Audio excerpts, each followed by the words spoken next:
Ladies and gentlemen, welcome to our fourth help video on 8-20, the test premiere. 25 objective questions. On this video, we're going to pick up with question 10. Let's take a look at what we have. In the space below, write a balanced single displacement or replacement reaction between aluminum and nickel 2 sulfate. They did tell us that aluminum is more active than nickel right here, which means that aluminum will be able to replace nickel ions. So here we have our piece of aluminum. Here is our nickel 2 sulfate. Where do I get that it's nickel 2? Because the sulfate ion is 2 minus. That means nickel must be 2 plus to balance the charges. This is aqueous. So that means that we have nickel ions floating around and we have sulfate ions floating around. We have nickel 2. And they dropped in a piece of aluminum which is more active than the nickel. So aluminum is going to force its electrons on nickel, causing the nickel to precipitate out of solution. Aluminum is going to enter the solution with the sulfates. So I'm going to have aluminum sulfate now in solution because aluminum ions will be able to stay in solution because they're now charged. The oxygen on water molecules is partial negative. It'll hold those aluminums in solution. Where do I get the formula Al2SO4 3 times? Well, aluminum is in family Roman 3, group 13. They have 3 valence electrons to get rid of. So they're 3 plus. Cross the 3 down there. We've learned the sulfate ion. One of our polys is 2 minus. Crisscross there. Now we have to balance this thing. Let's take a look at how to balance this thing. Well, if I have 3 sulfates right here, I'm going to need 3 over here. So I put a 3 in front. That gives me my 3 sulfates. I now have 3 nickels, so I need a 3 in front over here. The crisscross the 2 down to this, so I need a 2 in front there. So now we have everything balanced. We have our chemical equation. This is our chemical equation. This question is asking us to write the net ionic equation. Well, before we write the net means write the one which is only showing the ones that are changing. It's easiest to write the ionic equation first. The ionic equation just tells us to pull apart the things that are ions. So we have our aluminums, 2 aluminums, they're right there. Aqueous means water pulled this apart. So I have 3 sulfate ions at 2 minus floating around. And I have 3 nickel ions at 2 plus floating around on the reactant side. What about our product side? We have 3 nickels that precipitated out of solution because they were forced to take electrons. They went from 2 plus back to neutral. Water can't hold it. They precipitated out. We have 2 aluminum ions. You see the 2 there? That's telling us we have 2 aluminum ions for every 3 sulfates.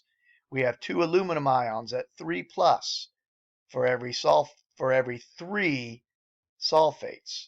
Notice we have 3 sulfates, 2 aluminums, 3 nickels, 3 nickels. Everything looks good. This is just writing this in ion form. It's pulling apart the ions. Now, how do we get the net ionic? Net means to write the ones that had a change in their charge. Here I have 2 aluminums that are neutral. Over here, I have 2 aluminums at 3 plus. There we go. All right. That changed. I've got to write them. Here I've got 3 nickels at 2 plus. Here I've got 3 nickels that are neutral. So nickel went from 2 plus to neutral. I've got to write them. What did the sulfate ion do? We had 3 SO4 2 minuses, and they stayed as 3 SO4 2 minuses. Nothing happened to them. There was no change. When there's no change, you don't write it in net. Net means write the ones that changed. The sulfate ion didn't change, so we don't write it. This is our net ionic equation, which is letter D right there. Who's the spectator ion? The spectator ion's the one that didn't change. The one that didn't change was the sulfates. Now they want us to pick the picture that shows what happened. Right here is basically showing what happened. We're looking for the container that had 2 aluminums on the left side and 3 Ni2 pluses floating around. So we're looking for the one that has 2 aluminums. There's 2 aluminums. And we're looking for 3 Ni2 pluses. That only has 2 Ni pluses. It's not letter A. This one doesn't have 3 aluminums. This one only has 1 aluminum. It only has 1 nickel. It's not letter C. We're looking for 2 aluminums and 3 Ni2 pluses in the left-hand container. That's before. This only has 1 aluminum and it's 3 plus in the left container.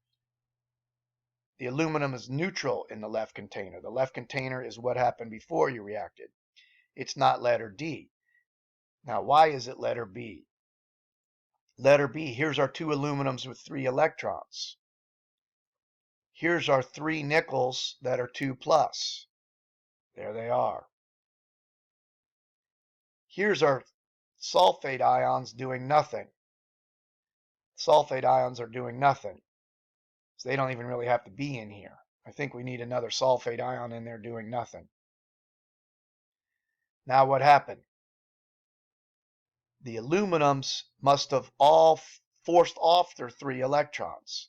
Here they are. Here's the aluminums forcing 3 electrons. It forces 2 on that nickel 2 plus and 1 on this nickel 2 plus.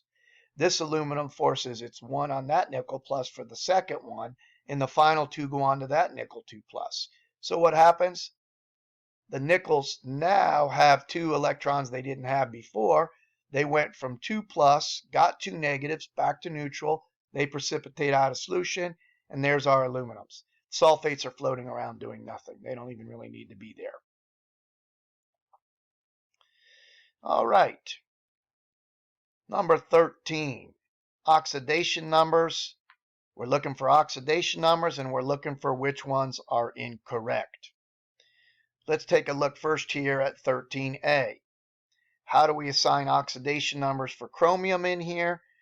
Well, we've just got to follow our rules.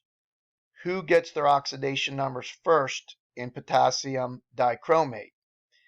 Well, potassium can only be a +1 oxidation number, as we learned, because potassium can only become 1 plus in a reaction. It can only lose 1 electron to become an ionic charge of 1 plus, so its oxidation number can only be +1. The oxidation number, when it has an ionic charge, the oxidation number is that ionic charge. Oxygen has the second highest electronegativity of all, so it's going to get its -2. The only one that's stronger is fluorine, so it gets its -2. So how do I figure out what chromium is here? I use the potassium and the oxygen. I have 7 oxygens at -2 to give me -14. I have 2 potassiums at +1 to give me +2. Overall, K2Cr2O7 has no charge. So what must the chromium be? Well, it must be +12 total. +2 plus 12 is +14, -14 is 0. So the chromiums must add up to +12. How many chromiums do I have? 2. If I have 2 adding up to +12, 12 divided by 2, each one must be +6. Letter A is true. Letter B, what's the oxidation number of chlorine and Cl2O2-? This is the chloride ion. Oxygen's the second highest electronegativity of all. Chlorine's third, so oxygen gets its number. It gets its -2. I have 2 oxygens at -2 for a total of -4. The total's -4 for the oxygens. This polyatomic ion, however, is -1. As a result, the oxidation numbers must add up to the charge of this polyatomic ion. They must add up to -1. So what would the chlorine's total have to be in order to add up to -1? What do I add to -4 to get -1? The answer is 3. The chlorines must be +3. I only have 1 chlorine here, so it must be +3. Yes, that one's true. Chlorine must be +3. Let's take a look at letter C. What's the oxidation number of oxygen in Li2O2? Well, right off the bat, we see O there, so we think it's going to be -2. But here I see O2. We know that O2 can also, O2 2- can be the peroxide ion. The peroxide ion is known to hang out with the alkali metals, which lithium is a part of. So we've got to suspect that this is the peroxide ion here. How do we know if it's the peroxide ion? Well, lithium is an alkali metal. The same as potassium can only be +1, so can lithium. It can only be +1 because lithium can only become charged 1+. I have 2 lithiums here at +1. That makes them +2. Li2O has no charge. Li2O2 has no charge. It has to add up to 0. That means the oxygens must be -2. I have 2 oxygens that add up to -2. -2 divided by 2, each oxygen must be -1. That's false. Oxygen has to be -1, not -2. O2 again. O2 2- is the peroxide ion. 2 oxygens adding up to 2- means each oxygen has an actual charge of 1-. If they have a 1- charge, their oxidation number is -1. Remember, oxidation numbers can be told apart from actual charges because oxidation numbers are written charge number. Ionic charges are written number charge. Letter D. The element vanadium, its oxidation number is 0. Absolutely. Elements always have an oxidation number of 0. Letter E. How do I know it's true? KCN. Cn- is the cyanide ion. Potassium, as a rule, can only be +1 because it can only have a 1+ charge. So the potassium, I have got 1 potassium, it must be +1. Nitrogen's electronegativity here, it's the 3rd highest. It gets its -3. It's in family Roman 5, group 15. They need 5 valence electrons, or they have 5 valence electrons. They need 3 more to get 8. So it wants to be -3. What do I add to +1? I have to add +2 to get +3 because +3 - 3 is 0. That means carbon here must be +2. This one is true. That's number 13. Let's take a look at number 14, the oxidation number of phosphorus in hydrogen phosphate ion. 2- is +5. Well, how do we do this one? Hydrogen phosphate ion. Well, oxygen gets its number, second strongest. Its number's -2.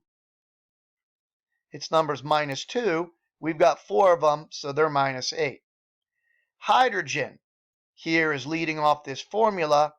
Hydrogen is in the alkali metals. It's generally +1 when it's leading off the formula. I have 1 hydrogen, so it's +1. The oxygens are -8. The charge of this is 2-, so the total oxidation number must be -2, as we're trying to see here, if this dang thing would just get out of the way. So -8 + 1 is -7. I have to add 5 to get it down to -2, so hydrogen must be +5. The oxidation number of arsenic in As3- is 0. Oh, no, no, no, no.